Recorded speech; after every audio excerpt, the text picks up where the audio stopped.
पश्चिम Asia की आग लगातार फैलती जा रही है। इजरायल ने 7 मोर्चे खोल दिए हैं जहां उसकी कार्रवाई लगातार चल रही है, तो दूसरी ओर इजरायल को कड़ा जवाब भी दिया जा रहा है। आपको एक एक करके 3 तस्वीरें दिखाते हैं जो पश्चिम एशिया में भड़की आग को दिखाती हैं।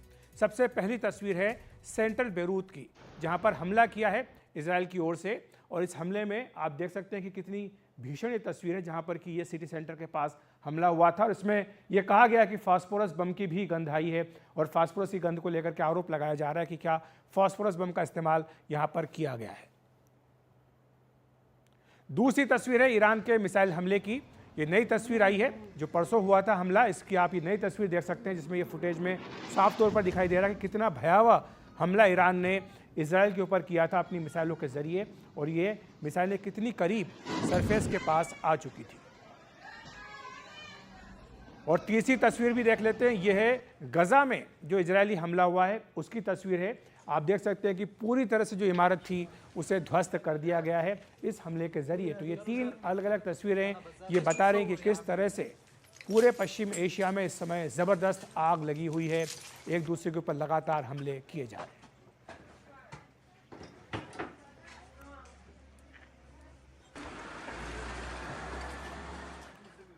तो पहली तस्वीर की बात कर लेते हैं। बुधवार देर रात को यह हवाई हमला हुआ था जो कि इजरायल का हवाई हमला था। इसने लेबनान की राजधानी बेरूत के सिटी सेंटर के पास एक इमारत पर यह हमला किया गया था। यह दूसरी बार है जब इजरायल ने इसी सप्ताह मध्य बेरूत पर हमला किया है। आवासी बशोरा जिले में कम से कम 6 लोग मारे गए और 7 लोग घायल हो गए हैं। निवासियों ने हमले के बाद सल्फर जैसी गंध आने की सूचना दी और लेबनान की राज्य संचालित राष्ट्रीय समाचार एजेंसी ने इजरायल पर अंतर्राष्ट्रीय स्तर पर प्रतिबंधित फास्फोरस बम का उपयोग करने का आरोप भी लगाया है।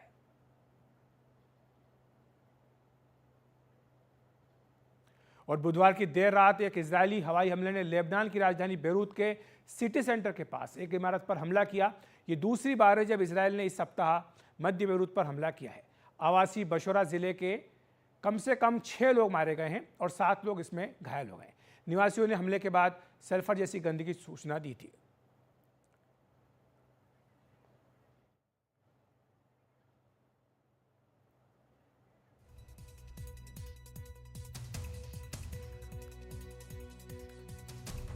और महत्वपूर्ण बात यह कि जो ईरान ने इजरायल पर मिसाइलों से हमले किए उनकी लोकेशन को बहुत सोच समझ करके चुना गया था। हर निशाने के पीछे ईरान की रणनीति बिल्कुल स्पष्ट थी, और यही समझने के लिए हम चल सकते हैं अपने वॉर मॉनिटर रूम में, जहां हमारे सहयोगी उमा शंकर सिंह हमारे साथ मौजूद हैं। उमा शंकर, आपसे समझना चाहेंगे कि क्या रणनीति रही है, क्या चुनकर के निशाने लगाए हैं ईरान ने, और किस तरह से इन निशानों का चयन किया गया और कितने सटीक ये निशाने बैठे हैं। शुक्रिया अखिलेश।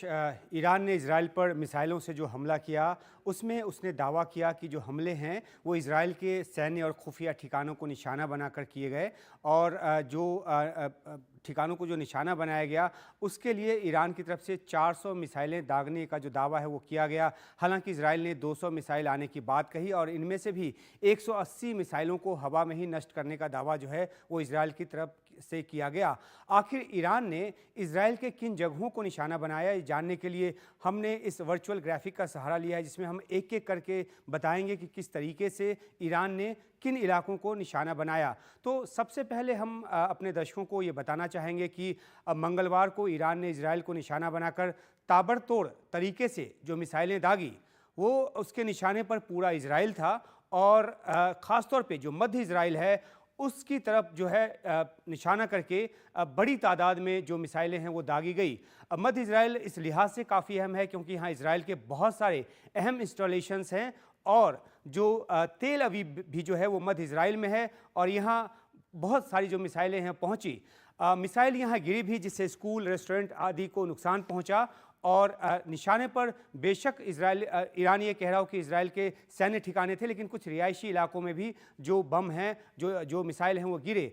और दूसरा जो निशाना है वो जेरूसलम का इलाका रहा, और ईरान की तरफ से दागे गए मिसाइलों की जो बड़ी तादाद है जो ईरान से चली वो इजराइल के जेरूसलम इलाके के आसमान पर देखी गई। और यहाँ भी जो है यहाँ क्योंकि यहूदी, ईसाई और इस्लाम तीनों धर्मों का बहुत ही पवित्र स्थल है, इसे निशाना कर दागे गए मिसाइलों में एक आध मिसाइल जो ही ज़मीन पर गिरी और बाकी को हवा में नष्ट कर दिया गया। तो ये जो इलाका है एक और ख़ास निशाने पर रहा।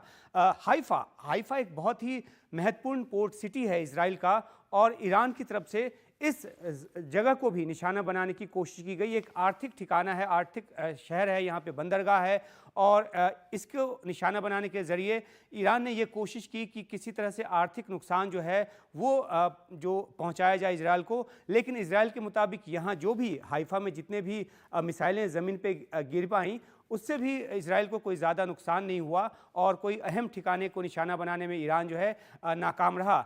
एक और ठिकाना गैलीली का है, जहां ईरान की तरफ से जो दागा गया मिसाइल है वो गैलीली के इलाके में गिरा। ये उत्तर इजराइल का इलाका है, और इस इलाके में नॉर्दर्न कमांड का जो सैन्य मुख्यालय है वो भी है, और बहुत अधिक सैनिकों का जमावड़ा भी जो है इजराइल का वो यहाँ पर है, क्योंकि लेबनान के साथ जो दक्षिणी सीमा है वो इस इलाके से लगती है, गैलीली का इलाके से। और इधर भी ईरान ने निशाना बनाया, लेकिन यहाँ पे भी जो नुकसान पहुँचाने में ईरान जो है वो नाकामयाब रहा। और उत्तर का जो इलाका है जिसको ईरान ने निशाना बनाने की कोशिश की, अगेन ये लेबनान से लगा हुआ इलाका है, और ईरान की कोशिश ये रही कि इस इलाके में जो सैन्य जमावड़ा है उसको किसी तरह उसको नुकसान पहुंचाया जाए, लेकिन इस मकसद में भी वो कामयाब नहीं हुआ। और इन सब के अलावा एक और इलाका है जो कि दक्षिण इजराइल का इलाका है, जहां पर नेवेम में न्यूक्लियर साइट है, यहाँ भी एक मिसाइल गिरा जो कि रेगिस्तान इलाके में जाकर गिरा, और उस निशाने में भी इजराइल को कोई नुकसान नहीं पहुंचा। तो इस तरह से 6 ठिकाने जो हैं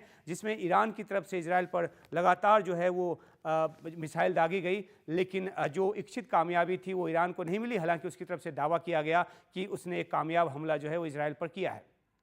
शुक्रिया आपका उमर शंकर। लेकिन आपसे ये भी समझना चाहेंगे संक्षेप में कि ये जो निशाने चुने गए थे, इसमें दावा तो ईरान ये कर रहा है कि उसने जो मिलिट्री के ठिकाने थे या जो मोसाद का हेडक्वार्टर है उसको निशाना बनाया, लेकिन जैसा आप भी बता रहे थे कि कुछ जगह पर सिविलियंस निशाने भी जद में आए हैं। क्या नुकसान हुआ है, इसके बारे में कुछ आकलन मिला है? जी देखिए, सिर्फ 2 जो लोग हैं वो मामूली तौर पर घायल हुए, इजराइल की तरफ से कहा गया, और साथ ही साथ ये भी कहा गया कि जो बिल्डिंग को जो नुकसान पहुंचा या हाईवे को भी नुकसान जो पहुंचा वो मामूली तरीके का था। एक दावा ईरान की तरफ से ये भी किया गया कि मोसाद के मुख्यालय के पास भी जो है हमला वो किया गया, हालांकि वहाँ पे ज़्यादा नुकसान नज़र नहीं आया, कुछ गाड़ियों को नुकसान हुआ। तो कुल मिलाकर जो आयरन डोम सिस्टम है इजराइल का, और उसके अलावा जो डेविड स्लिंग है या फिर जो एरो 2 और 3 जो सिस्टम है, जो 3 तरफा सिस्टम है, 3 स्तरीय जो सिस्टम है, उसने इजराइल का काफ़ी बचाव किया। और क्योंकि ईरान से जो मिसाइलें चली थी उसको पहुंचने में इजराइल जो है वो 10 मिनट से ज़्यादा का वक्त लगा, तो काफ़ी रिएक्शन टाइम था इजराइल को अपने लोगों को सचेत करने को, बंकरों में जाने कहने को, सुरक्षित स्थानों पर जाने को कहने को। तो इस वजह से जो जान माल का नुकसान है वो अधिक नहीं हो पाया, लेकिन ईरान की ज़रूर ये कोशिश रही, और इसलिए उसने ऐसे ठिकाने चुने जो सैन्य ठिकाने वो बता रहा है। लेकिन क्योंकि हवा में भी बहुत सारे मिसाइलों को नष्ट किया गया, तो उसके स्प्लिंटर्स जो हैं जगह जगह गिरे, और उससे कुछ नुकसान हुआ इजराइल को। शुक्रिया उमर शंकर, इस तमाम जानकारी के लिए। बहुत अच्छे से आपने समझाया कि क्या सोच करके ईरान ने अपने निशाने चुने थे इजराइल के भीतर। लेकिन एक महत्वपूर्ण बात यह भी है कि ये तो निशाने वो थे जो कि जिन्हें मिलिट्री निशाने बताया जा रहा है या फिर मोसाद के हेडक्वार्टर को बताया जा रहा है, लेकिन ईरान की जो हिट लिस्ट है, ईरान आखिर इजराइल में किस बड़े नेता को निशाना बनाना चाहता है, किस बड़े सैनिक अफसर को निशाना बनाना चाहता है, इसी के बारे में बताने के लिए कादम्बनी शर्मा भी स्टूडियो में आ गई हैं। कादम्बनी, आपसे ये समझना चाहेंगे किस तरह से ईरान ने अपनी ये हिट लिस्ट बनाई है और किस तरह से ईरान इसको अपनी हिट लिस्ट को पूरा करने के लिए काम कर रहा है?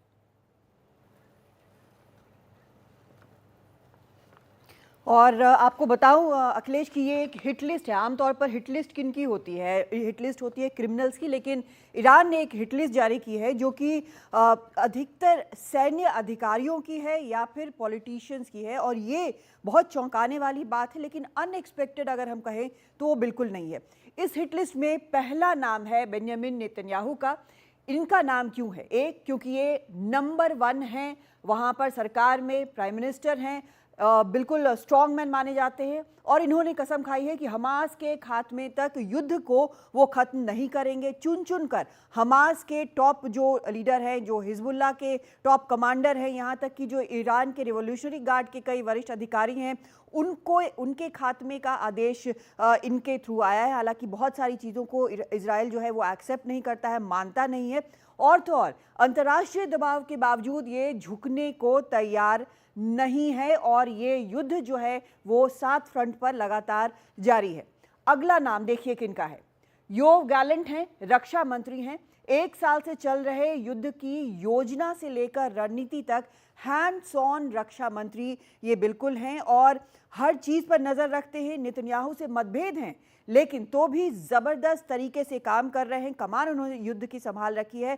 गैलेंट ने ये कहा कि हम इस युद्ध में एक नए युग की शुरुआत में हैं और इसके अनुकूल हमें बनना पड़ेगा। लेकिन टाइमिंग इसका ये था कि उसी वक्त लेबनान में पेजर और वॉकी टॉकी धमाके हुए थे।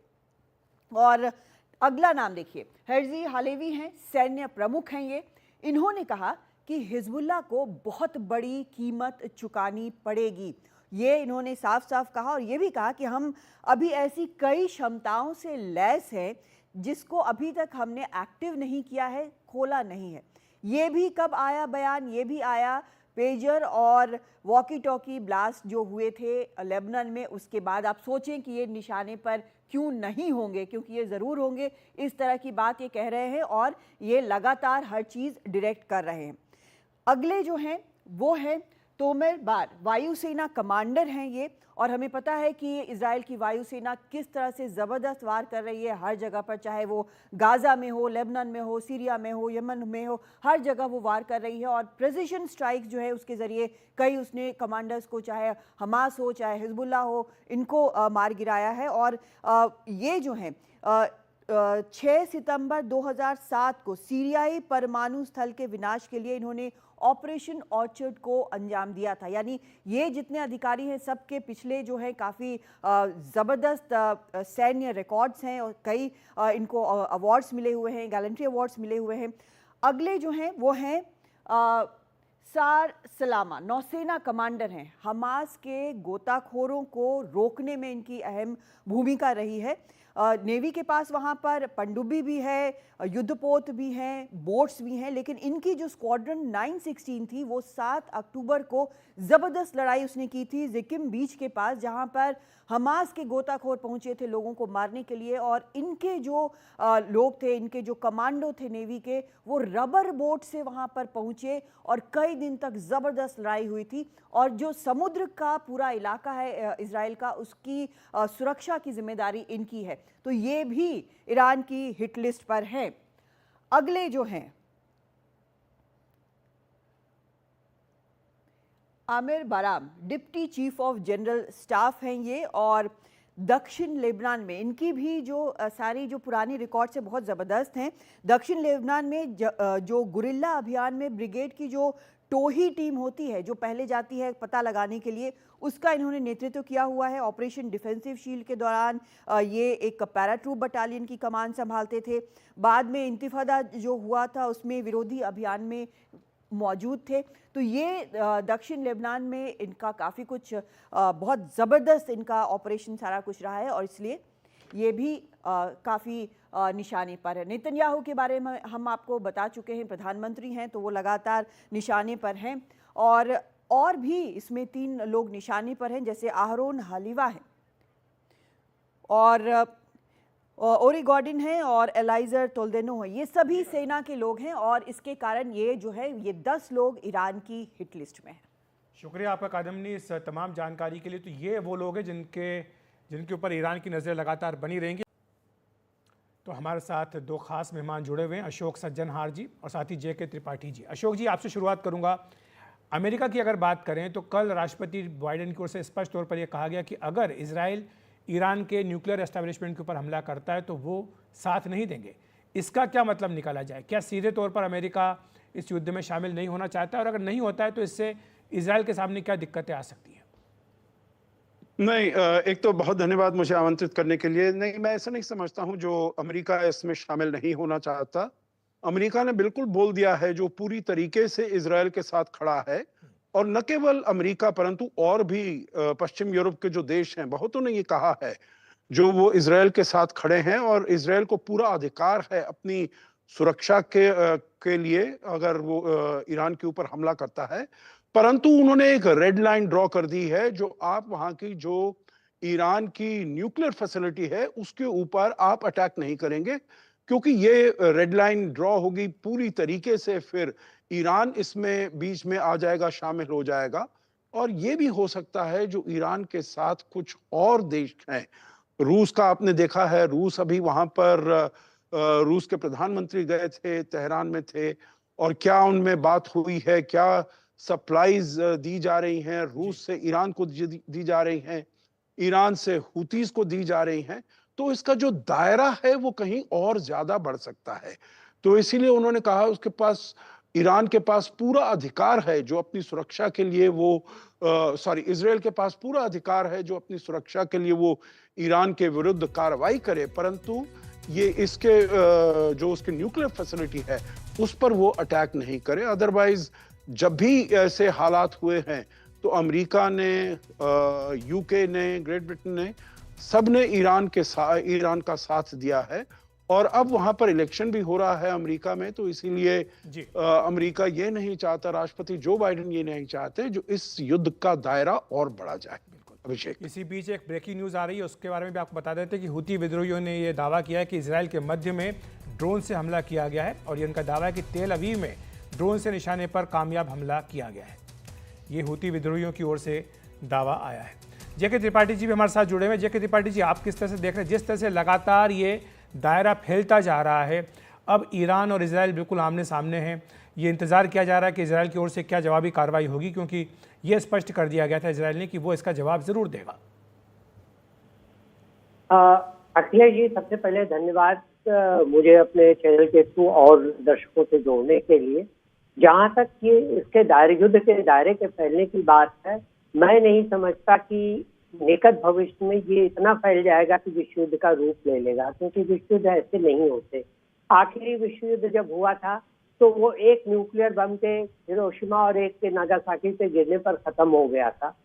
अब तो जहां इतने सारे देश हैं जो कि न्यूक्लियर पावर हैं, इजराइल है, और ईरान के बारे में कहा जाता है कि ईरान लगभग न्यूक्लियर पावर है, उसके पास 93% उसने एनरिचमेंट कर लिया। इसीलिए जो बाइडेन इजराइल को संयम बरतने की सलाह दे रहे हैं कि ईरान के न्यूक्लियर एस्टेब्लिशमेंट पर ना हमला किया जाए, क्योंकि अगर न्यूक्लियर एस्टेब्लिशमेंट पर हमला होता है तो ये सिर्फ इसके लिए 5,000 या 2,000 या 4,000 न्यूक्लियर बम की जरूरत नहीं होती। एक इधर से और एक उधर से, उसी में काफी कुछ खात्मा हो जाता है। और इससे जो रेडिएशन होंगे, आप ये सोचिए कि देखिए कि ईरान के पास नारंज में यूरेनियम 238 का इन्वेस्टमेंट किया हुआ है, और यूरेनियम 238 का half life period 7.5 million years होता है। इसका मतलब कि अगर वहां पर कुछ हुआ और रेडिएशन फैला तो न सिर्फ ईरान बल्कि इराक, इजराइल, सारा मध्य पूर्व और एशिया के भी कई देश इसकी चपेट में आ जाएंगे। तो इसीलिए सारे कुछ सहायता देने के बावजूद और ये कहने के बावजूद कि हम इजराइल के साथ खड़े हैं, अमेरिका यही कह रहा है कि न्यूक्लियर एस्टेब्लिशमेंट पे हमला न किया जाए जी।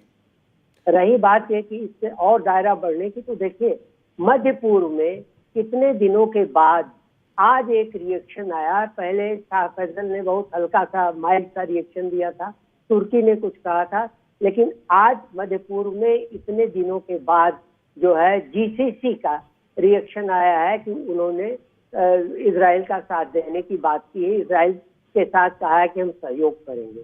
ये सहयोग अभी किस स्तर पर होगा ये पता नहीं है। अभी भी इजिप्ट जैसे देशों से कोई भी ऐसा रिएक्शन नहीं आया है। तो ये सहयोग, इससे पहले कि अमली जामा इसको पहनाया जाए, मेरे ख्याल से अमेरिका की शह पर इजराइल लेबनान में फतेह हासिल कर लेगा, और उसके बाद जो भी सरकार आएगी अमेरिका में अगली, वो शायद इसका श्रेय लेगी कि देखिए हमने इजराइल का युद्ध समाप्त करवा दिया। जी अभी अशोक जी, आपके पास आना चाहूँगा। ये एक बात जो कही जा रही थी कि इजराइल ने जिस तरह से हिजबुल्लाह पर और हमास की लीडरशिप पर हमला किया, उनको ख़त्म किया, उसके बाद ईरान पर दबाव था कि वो इसका जवाब दे, लेकिन अब जबकि ईरान ने जवाब दे दिया है इजराइल पर हमला करके, तो क्या अब इजराइल के ऊपर भी वैसे ही दबाव होगा? क्योंकि जो मुख्य प्रधानमंत्री हैं उनके ऊपर भी घरेलू तौर पर भी काफ़ी दबाव है। 1 साल होने जा रहा है इस पूरे हमले को लेकर के। जी देखिए, 2 बातें मैं कहना चाहूंगा। एक तो आपने कहा 1 साल होने जा रहा है 7 अक्टूबर का जो हमला हुआ, जी बिल्कुल ठीक बात है। और उसमें मैं कहूंगा जो इजराइल का इंटरनेशनल पोजीशन था, रेपुटेशन था, जो बिल्कुल उनकी जो मोसाद है, इंटेलिजेंस सर्विस है, उसको कोई भेद नहीं सकता, उस पर बहुत धक्का लगा था। परंतु जो उन्होंने इस 1 साल में कामयाबी पाई है, एक तो हमास को करीब करीब 70-75% एकदम उसका खात्मा कर दिया, और पिछले 2-3 सप्ताह में जो कुछ उन्होंने किया है, इस्माइल हानिये को खत्म किया है, नसरल्ला को खत्म किया, जो उनके ये वॉकी टॉकीज और जो पेजर वहां पर बॉम्ब्स किए वगैरह वगैरह, तो उससे मैं समझता हूं मोसाद ने और बेंजामिन नेतन्याहू ने अपना जो वर्चस्व था, अपना जो इमेज था, उसको काफी हद तक रिडीम करने में वो कामयाब रहे हैं। दूसरी बात है जो मैं समझता हूं, ये अब जो इजराइल कर रहे हैं वो 1 बाय 1 किए जा रहे हैं, जो यकीनन उनके ऊपर भी जोर है जो उसका वो जवाब दिया जाए। परंतु मैं आपको याद दिलाना चाहूंगा आपके देखने वालों को, जो अप्रैल में भी ऐसा ही हालात हुए थे। अप्रैल में 300 प्रोजेक्टाइल्स दागी गई थी ईरान की तरफ से, परंतु जो इजराइल की तरफ से हमला था बिल्कुल प्रोफॉर्मा था, क्योंकि दोनों देशों में कोई नहीं चाहता था जो इसका दायरा और ज्यादा बढ़ाया जाए। और मैं समझता हूं अभी तक, क्योंकि इजराइल ने इसका जवाब नहीं दिया है, 36 घंटे हो चुके हैं, इसका जवाब नहीं दिया है, तो उसके ऊपर या तो दबाव है जो आप इसका अगर जवाब देंगे तो दीजिए, परंतु इतना ज्यादा भयानक और विध्वंसक जवाब मत दीजिएगा। तो शायद इजराइल वही करेगा, क्योंकि आपने भी बताया है जो इजराइल में कुछ इतना खास नुकसान नहीं हुआ है। एक पैलेस्टीनियन आदमी मारा गया है वेस्ट बैंक में जो श्रैपनल से मरा है, और 2 इनके इजरायली घायल हुए हैं। तो जवाब आएगा, परंतु शायद इतना भयानक, इतना दुष्प्रभाव वाला जवाब नहीं होगा। तो जवाब आएगा, लेकिन किस तरह का जवाब होगा, ये सब की नजर इसी बात पर लगी है। अशोक जी शुक्रिया आपका। त्रिपाठी जी आपका भी धन्यवाद हमारे साथ जुड़ने के लिए। वक्त एक ब्रेक का, ब्रेक के बाद तुरंत हाजिर होते हैं।